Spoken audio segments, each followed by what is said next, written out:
Hi, I'm Andrew. And I'm Dave, and we are the IB English guys. Today we're going to look at a piece of student writing. We love these videos because we can talk about student writing. This is in response to a tabloid cover.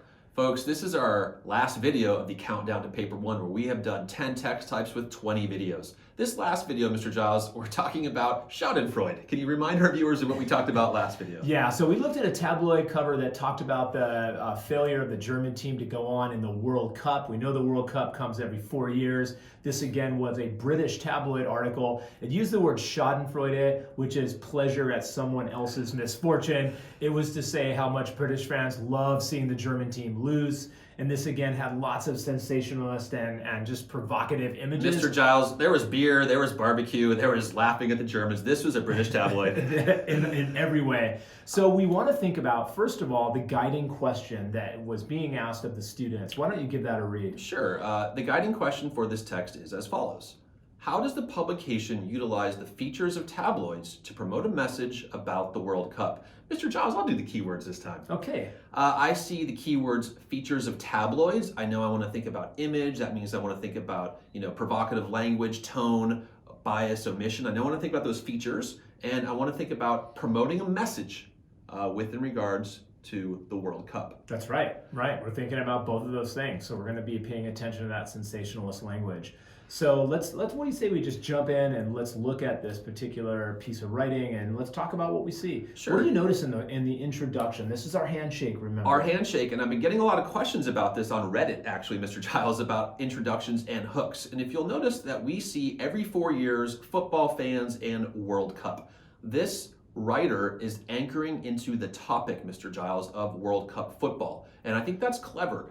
They didn't just start with, this is a text published by. I think they want to distinguish their paper as a bit different, so therefore they went with a short hook. Yeah, they're just showing their knowledge of the World Cup, but also just talking about national pride and football fans and how they feel. And of course, in Britain, they're well known for their football fans and how they cheer for their team. And then we're getting into the actual cover from The Sun, the British tabloid, thinking about the culmination of actually who's being targeted, which is, of course, British football fans. Yeah, folks, you'll see that highlighted in orange. You have The Sun, British tabloid, and British football fans. You have the author and the target audience. We see words like purpose, and we see the word informing. They've identified that. Features of tabloids is lit up in green. They have the language of the guiding question, and then they have the rich idea in red, which of course is the thesis of the paper, or the anchor, as my friend likes to call it. Mr. Giles, this is a good introduction. Yeah, I like how they talk about it's kind of a two-pronged purpose. One is to celebrate the demise of the Germans, that's the Schadenfreude, but also to promote national unity and support for the Three Lions. That's really clever. Yeah, I think anytime you can sort of blend ideas together, I think you're sort of putting your paper in the upper echelons of the mark scheme. Okay, so the first body paragraph I'm noticing is really meaty, and they're going to talk about,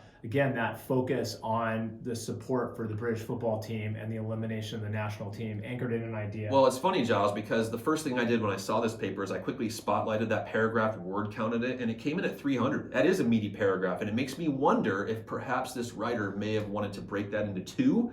I think they're looking at some danger for Criterion C here, possibly. Possibly. They're going to, of course, talk about the large white label and the word Schadenfreude. This is, again, the very first thing we see that draws our attention, and I think that's smart to focus on that and just unpacking the word and how that's used as a definition that's going to really just kind of define the entire cover. So that's really smart. And then they take that word misfortune and they immediately link that to the image, which Yes. is quite funny. The facial features, the body posture, and the gazes of those German players, especially the guy who had his face hidden in his shirt, just really, we saw their disgust. We could sense their demise. So they've taken that idea of Schadenfreude and they've linked that to that really sad image, which is kind of funny. That's a multimodal text. A multimodal text that means that they use both language and image. So in this case, that we see the interplay between text and image, which is really what Langlet is all about. So yeah, I like that. And lastly, I see the word readers in there multiple times. They're thinking about reader effect, which is something we've talked about in other videos. How the reader feels.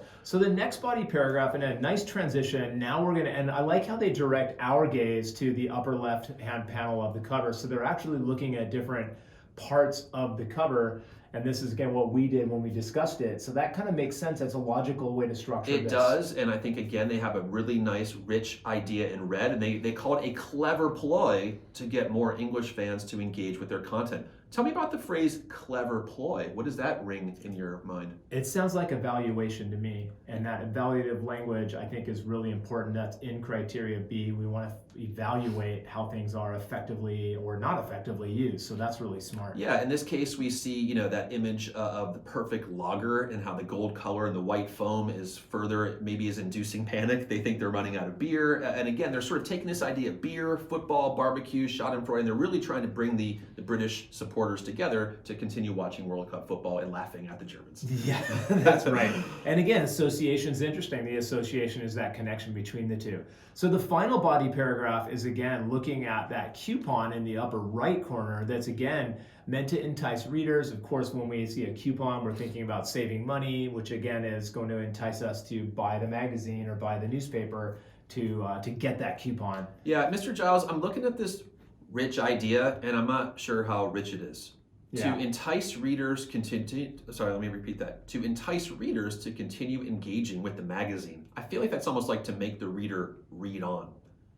Is that a rich idea? Not so rich. Yeah, that's not so rich. Folks, watch out for that effect of, to draw the reader's attention, to make the reader keep on reading. I'm not a fan of those. I usually mark those down as examiner. Yeah, that's a good point. That's not a great rich idea. I think I want to point that out, okay? Yeah, that's right. In terms of features, I see font, alliteration, and image. Those are quite general in nature as well, which leads me to believe that this writer could be in some trouble for this particular body paragraph, Mr. Giles. Yeah, and I also noticed that at the bottom, they're talking about the sort of banner at the bottom, "Now Come On England," which is actually a different sort of area. They've moved to another. I'm a little concerned about the organization and the features of this particular paragraph. It's not a bad paragraph, but it's not as strong as the preceding paragraphs. Yeah, that's right. Okay, so what do they do in the conclusion? Well, finally, they're talking about like the color palette. They're talking, again, connecting to the guiding question, the textual features, and how that's used, and I think that's important. I'm interested by this connection to Christmas, and I'm wondering how they're taking this idea of red and they're taking this idea of green and linking to Christmas, although typically the World Cup is played in the summer, so I'm not sure if that's a valid connection or not. What are your thoughts? Yeah, I agree. I'm not quite sure how that fits together. And then finally, they're just like ending with the final goal, which is to sell newspapers, which is a valid point. Yeah, I think their ending is quite strong, and it looks like this paper is coming out right around 1,000 words. Okay, about 1,030 words, which is appropriate in length. Okay. Yeah, I agree. What do you say we put some scores on this paper and see what we think? And we haven't talked about this yet, so I think this will be really interesting to see where we land. Okay. Let's start with criterion A, Mr. Giles, which of course is? That is understanding and interpretation. Yeah, so what are your So thoughts we're thinking about, I think I would peg this at a 4, and I'll tell you the reason why. Well, let's hear it. I'd like to see more implications. I'd like to see more implications of the text. Yeah, this implies that the reader can infer that, it can be deduced that. Some of those phrases might have really helped. Some of the implications about British culture, some of the implications about the importance of sports in British culture, national pride, so those kinds of things could have been, I think, that could have been elaborated on a little bit more. Again, I'm being picky, but again, you need to be picky for that upper top I agree. score. In terms of textual references, they are ample. I think they've done well there, but I agree with you. Perhaps the implications and the insights not there. I will agree with you at a 4.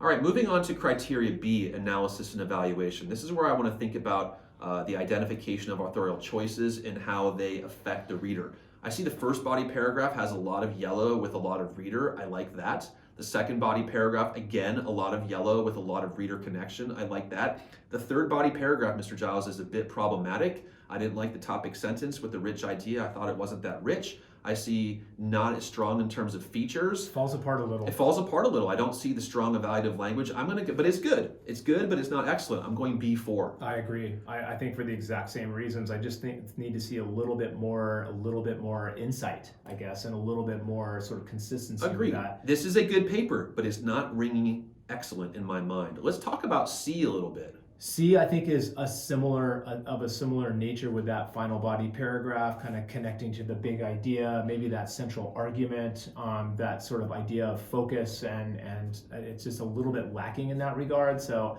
I think I would also put this at a 4. I think the 5-paragraph essay is something to kind of is efficient. But it's again, efficient, but it wasn't insightful. Yeah. And I think students ask this all the time, can I write a 5-paragraph essay? And we say, sure, you can write as many paragraphs as you want. We don't count paragraphs, but just make sure you have insight and implications and evaluation and effects. They're missing a few pieces. So they kind of have that super long body paragraph in the first one, and Yep. then the third body paragraph sort of lacked a central idea. That's Yeah. enough for a 4 to me. I feel like the student may have benefited from about another 3 minutes of planning and outlining. Think a great idea. Yeah, I think agree. the student wrote before they were ready to write. Okay. Yeah. And I think the language I'm gonna peg at a 5. I think it really has it has consistency, it has precision.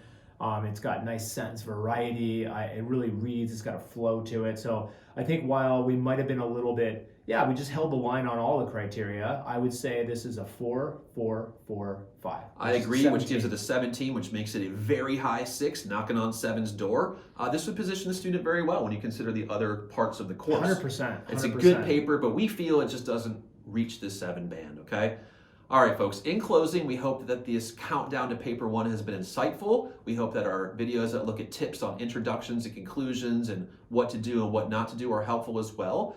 This is pretty much it for the countdown to paper 1. Let us know in the comments. Let us know in Reddit, wherever you're communicating with us. Let us know if you need more, and we'll continue to make the videos. But this is probably it for paper 1.